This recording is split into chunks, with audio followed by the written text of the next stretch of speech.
Bosch air ఫ్రైయర్లో మొత్తం 7+1 8 options అనేవి వస్తాయి. ఓకే, తర్వాత వచ్చేసి పాస్ బటను, షేకింగ్ అలారము, తర్వాత light indicator, temperature and time -R+ ఈ ఆప్షన్స్ అనేవి వస్తాయి. ఫస్ట్ ఆఫ్ ఆల్ మనకి ఈ 7.2 ఎయిర్ ఫ్రైయర్లో ఫస్ట్ ఆప్షన్ వచ్చేసి ఫ్రెంచ్ ఫ్రైస్. ఫ్రెంచ్ ఫ్రైస్ అంటే నాకు కస్టమర్స్ నేను డెమోకి వెళ్ళి నా క్వశ్చన్స్ అడిగింది ఏంటంటే, బాబు ఫ్రెంచ్ ఫ్రైస్ అన్నా ఓన్లీ ఫ్రెంచ్ ఫ్రైస్ అయినా దాంట్లో ఇంకేమైనా వేయచ్చా అని. ఫ్రెంచ్ ఫ్రైస్ అంటే దాని అర్థం బంగాళదుంపకు సంబంధించిన ప్రతి ఐటెం కూడా మనం ఆ ఫ్రెంచ్ ఫ్రైస్లో చేసుకోవచ్చు.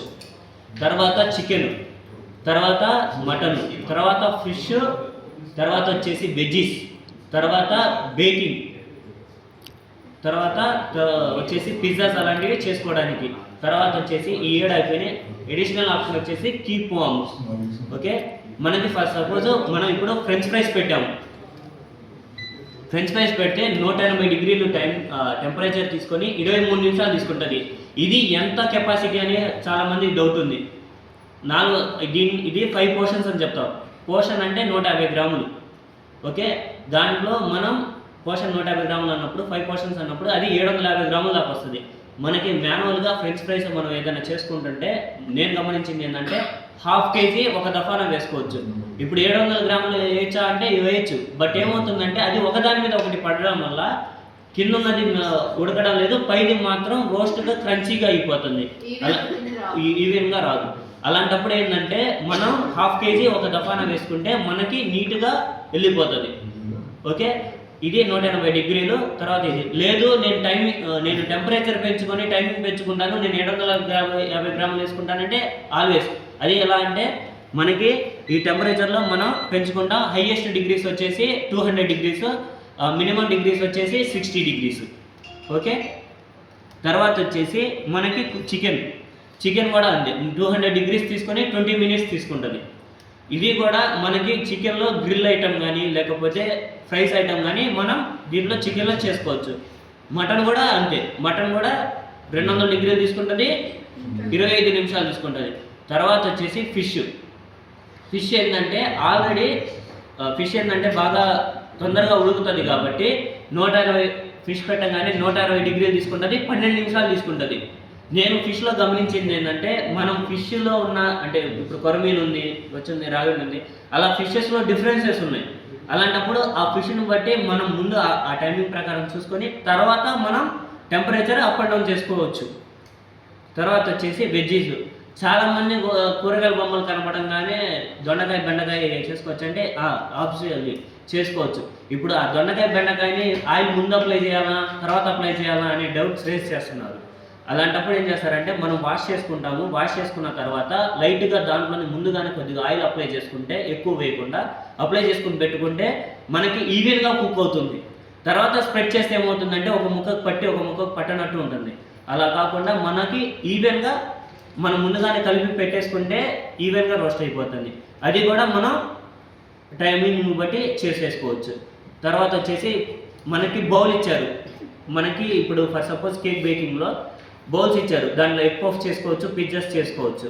తర్వాత కేక్ సేమ్ కూడా 1/2 kg అది కూడా.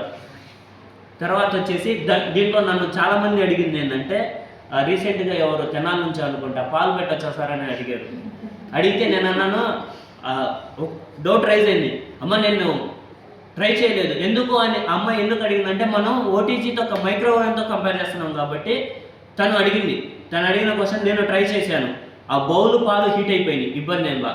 బట్ ఏంటంటే మనం ఆ పాలు ఏంటంటే వాటర్ ఉంటుంది కాబట్టి ఆవిరైపోతుంది కాబట్టి అలా లేకుండా మ్యాక్సిమం అవాయిడ్ చేయండి. కొత్త ఇది వస్తాయి. యాజ్ యూజువల్గా మనం ఎగ్స్ చేసుకోవచ్చు, పల్లీస్ చేసుకోవచ్చు. చాలామంది ఏంటంటే సార్ నేను బాయిల్ వితౌట్ వాటర్ బాయిల్ అవుతుంది. అది ఎలా చెప్తాను, ఓన్లీ ఎగ్స్ పెట్టేసాను అవుతుంది. ఏం అవసరం లేదు. నేను నా ఇంట్లో పర్సనల్గా చేశాను కాబట్టి చెప్తున్నాను. ఓకే, తర్వాత వచ్చేసి కీప్ వామ్. ఈ కీప్ వామ్ ఫంక్షన్ అనేది ఏంటంటే మనం ఫర్ సపోజ్ పిల్లలు స్కూల్కి వెళ్ళారు, 4:30 అవుతుంది, మనం కుక్ చేసుకొని పిల్లల్ని తీసుకురావడానికి వెళ్ళాలి, ఆ వేడివేడిగా తినాలి అనుకున్నప్పుడు ఆ వండిన తర్వాత నాకు ఒక హాఫ్ అన్ అవర్ పడుతుంది, లేకపోతే ఒక 1 అవర్ పడుతుంది. నాకు ఇంత డిగ్రీస్లో పిల్లలు రావడానికి వేడివేడిగా తినాలి అని అనుకుంటే అప్పుడు కీప్ వామ్ ఫంక్షన్ పెట్టుకొని దీంట్లో 80 డిగ్రీస్ వస్తుంది. అది ఎన్ని డిగ్రీస్ ఏందనేది మన ఆ హీట్ పిల్లలు ఇప్పుడు మనం తినగలిగిన వేడి వచ్చేసి 80 డిగ్రీలు, వాటర్ బాయిల్ డిగ్రీస్ వచ్చేసి 100 డిగ్రీస్. అంటే ఆ వాటర్ ఏంటంటే మనం ఊదుకొని తాగుతాము, బట్ 80 డిగ్రీలు అంటే లైట్ వేడిగా ఉంటే మనం తినగలుగుతాము. మాన్యువల్గా మనం కీప్ వామ్ టచ్ చేయగానే వచ్చే టైమింగ్ వచ్చేసి 30 నిమిషాలు వస్తుంది. దీన్ని 1 అవర్ 24 అవర్స్ కూడా పెట్టుకోవచ్చు. బట్ ఏంటంటే మనకి టైం ఇప్పుడు ఫర్ సపోజ్ ఇక్కడ నుంచి మనం చిల్లీస్ దాకా పోయి రావాలి, ఒక హాఫ్ అన్ అవర్ పడుతుంది అనుకుంటే హాఫ్ అన్ అవర్ టైం పెట్టుకున్నాం, లేకపోతే 45 మినిట్స్ పెట్టుకుంటే అదే వేడి మీద కంటిన్యూ అవుతుంది. వచ్చిన తర్వాత మనం స్పైసెస్ యాడ్ చేసుకొని మనం చేసేసుకుంటాము. ఓకే, ఇది కీప్ వామ్ ఫంక్షన్. చాలామంది నన్ను అడిగింది ఏంటంటే కీప్ వామ్ ఫంక్షన్లో నేను రెస్టారెంట్ నుంచి తెచ్చిన ఐటమ్ పెట్టొచ్చు, బట్ ఏంటంటే అది బాగా ఆయిల్లో రోస్ట్ చేసి వస్తుంది. బట్ దీంట్లోకి వచ్చేసరికి ఆ ఆయిల్ కొద్దిగా దిగిపోతుంది. చేయొచ్చు, బట్ ఏంటంటే దిగిపోతుంది. కానీ అది ప్రీ హీట్ అవ్వాలి అంటే ఆ వేడిగా వచ్చింది, రెస్టారెంట్ వచ్చింది వేడిగా ఉంటే ఇక్కడ దీంట్లో పెట్టుకోవచ్చు. చల్లారితే మళ్ళీ మనం ఏదో ఒక చికెన్లో కానీ ఫ్రెంచ్ ఫ్రైస్లో కానీ లేకపోతే మాన్యువల్గా కానీ మనం టైమింగ్ పెట్టుకుంటే అది హీట్ అవుతుంది.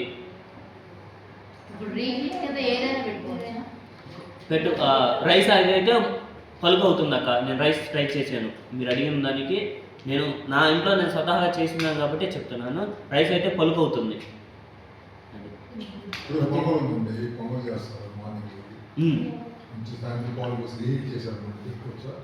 పాలు పోసి మళ్ళీ మీరు ఇది చేస్తున్నారు. అవును, మళ్ళీ దాంట్లో పాలు పోసి హీట్ చేయొచ్చా అని అడుగుతున్నారు. పాలు పోకుండా అయితే ఇంకా గట్టిగా అయిపోతుంది కదా, ఇంకా గట్టి. ఓకే, ప్రీ హీట్ చేయొచ్చా అంటే అప్పుడు మీరు వాడే బౌలు చేయొచ్చు, బట్ ఏంటంటే మీరు వాడే బౌల్ ఖచ్చితంగా మన దీంట్లో వచ్చిన బౌల్ అయితేనే అది చేయొచ్చు. వేరే బౌల్స్ పెట్టడానికి లేదు.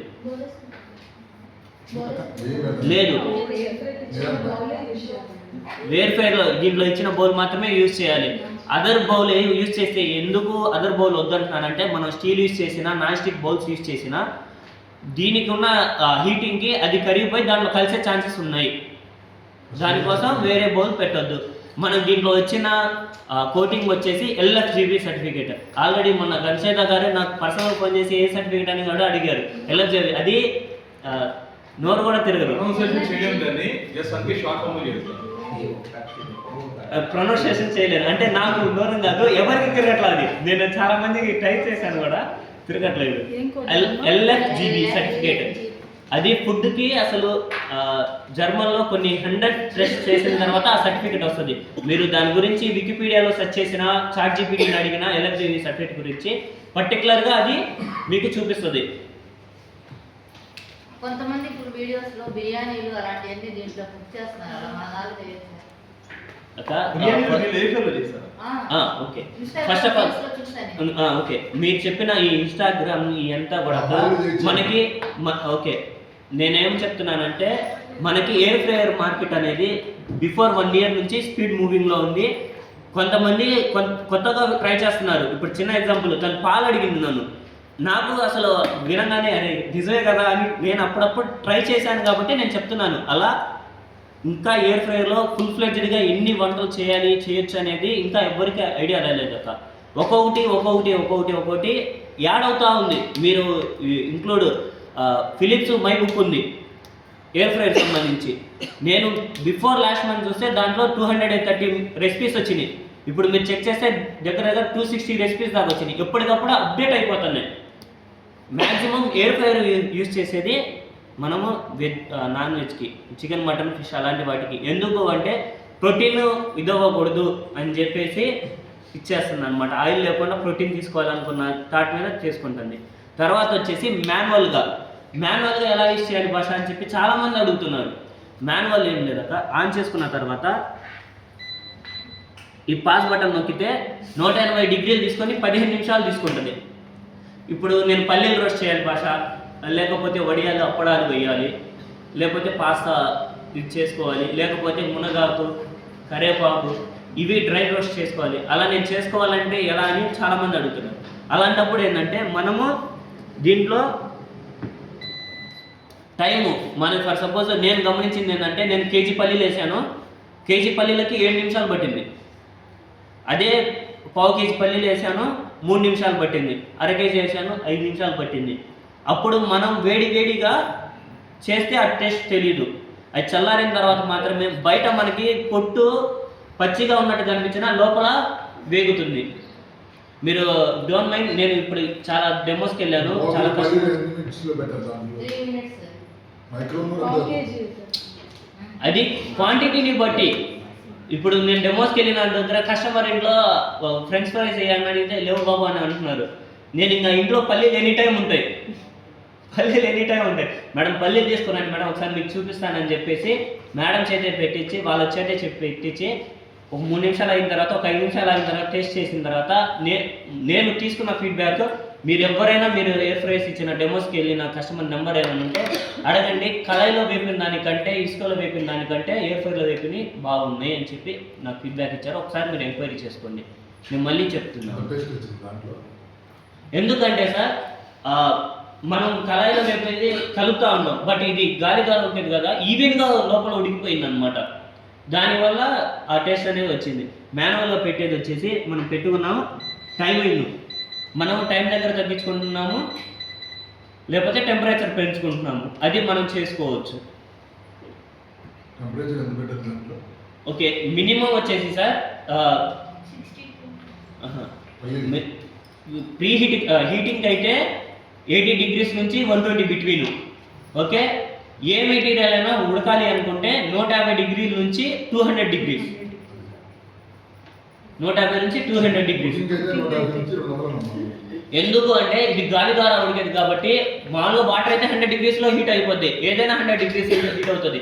బట్ గాలి ద్వారా వచ్చేది ఇంకొద్దిగా హీట్గా ఉంటేనే అది కుక్ అవుతుంది తప్ప అవ్వదు. ఇప్పుడు మనం ఎండాకాలంలో బైక్ మీద పోతున్నాం సార్, హెల్మెట్ పెట్టుకున్నాం, ఒక్కసారి తీయగానే వేడి గాలి తగిలి ఏందిరా బాబు అనుకుంటాం.